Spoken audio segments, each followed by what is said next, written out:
పేదవాడి పక్షాన నిలబడతాం, ప్రజా గొంతుకై నినదిస్తాం. వాయిస్ ఆఫ్ వాయిస్లెస్, తెలుగువారి మనస్సాక్షి సాక్షి టీవీ. సాక్షి టీవీ ప్రసారాల కోసం మీ స్థానిక కేబుల్ ఆపరేటర్ను వెంటనే సంప్రదించండి. వాళ్ళు కమిటీ వేయడం జరిగింది. మరి ఎక్కడ ఉన్న ఈ ప్రభుత్వం ప్రవేశపెట్టిన శక్తి యాప్ అంటూ చాలా ఓదరగొట్టారు కదా. అలాగే తీసుకుంటే మానవత్వం గురించి స్పీచ్లు ఇస్తారు హోమ్ మినిస్టర్ గారు. మరి ఏదమ్మా హోమ్ మినిస్టర్ గారు, ఈ సంఘటన మీద మీ స్పందన ఏంటి?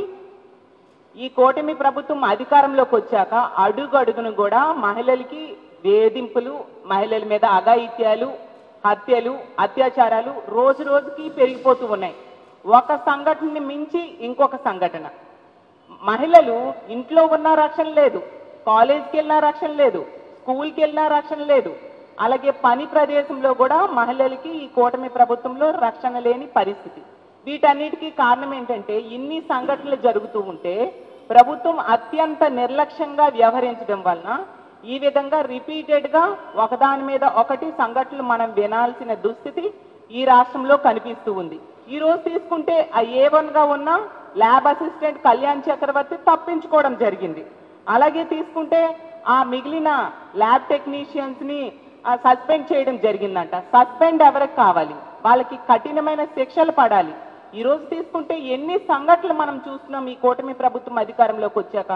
రోజుకి 70-80 సంఘటనలు మహిళల మీద అఘాయిత్యాలు జరుగుతున్నాయి. గంటకి 3-4 సంఘటనలు జరిగే పరిస్థితి. ముఖ్యంగా కళాశాలల్లో మహిళలకి కనీస రక్షణ లేని పరిస్థితి మనం చూస్తూ ఉన్నాం. ప్రభుత్వం, ముఖ్యమంత్రి గారు, డిప్యూటీ సీఎం గారు, హోమ్ మినిస్టర్ గారు అత్యంత నిర్లక్ష్యంగా వ్యవహరించడం వలన ఇలాంటి సంఘటనలు రిపీటెడ్గా జరుగుతూ ఉన్నాయి. వాళ్ళకి ఆ పనులు చేసే వాళ్ళకి భయం లేకుండా ఉండే పరిస్థితి మనం చూస్తూ ఉన్నాం. గతంలో చూసాం, కొన్ని నెలల క్రితం గొడ్లవల్లేరులో ఆ ఇంజనీరింగ్ కాలేజీలో అమ్మాయిలు బాత్రూమ్స్లో సీసీ కెమెరాస్ పెట్టి వాళ్ళకి ఎంత దారుణంగా ఇబ్బందులు పెట్టారో మనం చూసాం. ఆ సంఘటనలో ప్రభుత్వం అలాంటి పనులు చేసిన వాళ్ళకి అండగా నిలిచి ఏమీ లేదు అని చెప్పి అక్కడ విషయాన్ని కనుమరుగయ్యేట్టుగా చేయడం జరిగింది. అలాగే తీసుకుంటే ఇలాంటివి ఎన్నో సంఘటనలు. రాజమండ్రిలో నర్సింగ్ కాలేజ్ విద్యార్థిని ఒక వ్యక్తి వేధింపుల వలన ఆత్మహత్య చేసుకొని ఎన్నో రోజులు హాస్పిటల్లో ఉండి బ్రెయిన్ డెడ్ అయిపోయి చనిపోవడం జరిగింది. అలాగే తీసుకుంటే అనంతపురంలో ఇంటర్ విద్యార్థిని తన్మయి హత్య కావించబడ్డం మనం చూసాం. అలాగే రాప్తాడులో తీసుకుంటే 14 సంవత్సరాల దళిత బాలికను 14 మంది టీడీపీ కార్యకర్తలు 6 నెలలుగా గ్యాంగ్ రేప్ చేయడం జరిగింది. ఎంత దారుణమో! ఎంత ఘోరంగా కళాశాలలకు వెళ్ళే బాలికలకి రక్షణ లేని పరిస్థితి. ఎందుకు ఇలాంటి పనులు వీళ్ళు రిపీటెడ్గా చేస్తూ ఉన్నారు అంటే, ఇన్ని సంఘటనలు జరుగుతూ ఉన్నా ప్రభుత్వం వాళ్ళ మీద కఠినమైన చర్యలు తీసుకోని పరిస్థితి. హోమ్ మినిస్టర్ గారు ఎంతసేపు స్టేట్మెంట్స్కే పరిమితం, లేదా జగనన్నని తిట్టడానికి ఆవిడ పరిమితం అవుతున్నారు తప్ప ఇలాంటి వాటి మీద యాక్షన్ తీసుకోని పరిస్థితి. ఇప్పుడు కాకినాడ సంఘటనే తీసుకుంటే ఎంత దారుణం అంటే, పవన్ కళ్యాణ్ గారు, డిప్యూటీ సీఎం గారు మహిళల రక్షణ కోసం ఎన్ని కబుర్లు చెప్పారు. తాట తీస్తానన్నారు. మహిళల మీద ఎవరైనా చేయేస్తే తాట తీస్తానని చెప్పిన విషయం ఈ రాష్ట్రంలోని ఏ మహిళ కూడా మర్చిపోలేదు.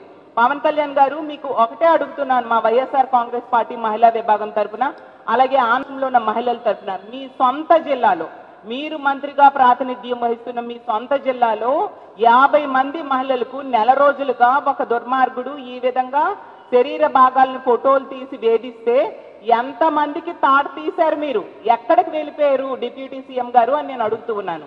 అలాగే హోం మంత్రి గారు, ఆవిడ సొంత జిల్లాకి పక్క జిల్లాలో ఈ సంఘటన జరిగింది, కాకినాడలో జరిగితే మరి హోమ్ మినిస్టర్ గారు మానవత్వం కోసం చాలా స్టేట్మెంట్స్ ఇచ్చారు, ప్రెస్ మీట్లు పెట్టారే. మరి మీకు మానవత్వం అనేది లేదా? 50 మంది ఆడపిల్లలు ఎంత దారుణంగా లైంగిక వేధింపులకు గురయ్యారు కదా. మరి మీరు ఎక్కడ స్పందించారు? ఏమాత్రం స్పందించిన సంఘటనలు ఇప్పుడు చెప్పిన ఏ సంఘటనలో కూడా మీరు ఒక మహిళా హోంమంత్రి అయ్యుండి కూడా మీరు స్పందించినట్టుగా దాఖలాలు లేవు. మీరు ఏం చెప్పారు హోంమంత్రి గారు? కూటమి ప్రభుత్వం అధికారంలోకి వచ్చింది, ఈ రాష్ట్రంలో ఉన్న మహిళలందరూ ప్రశాంతంగా నిద్రపోవచ్చు అని. ఎక్కడమ్మా ప్రశాంతంగా నిద్రపోతున్నారు? ఈ విధంగా వేధింపులకు, లైంగిక వేధింపులకు గురవుతూ ఉన్నారు.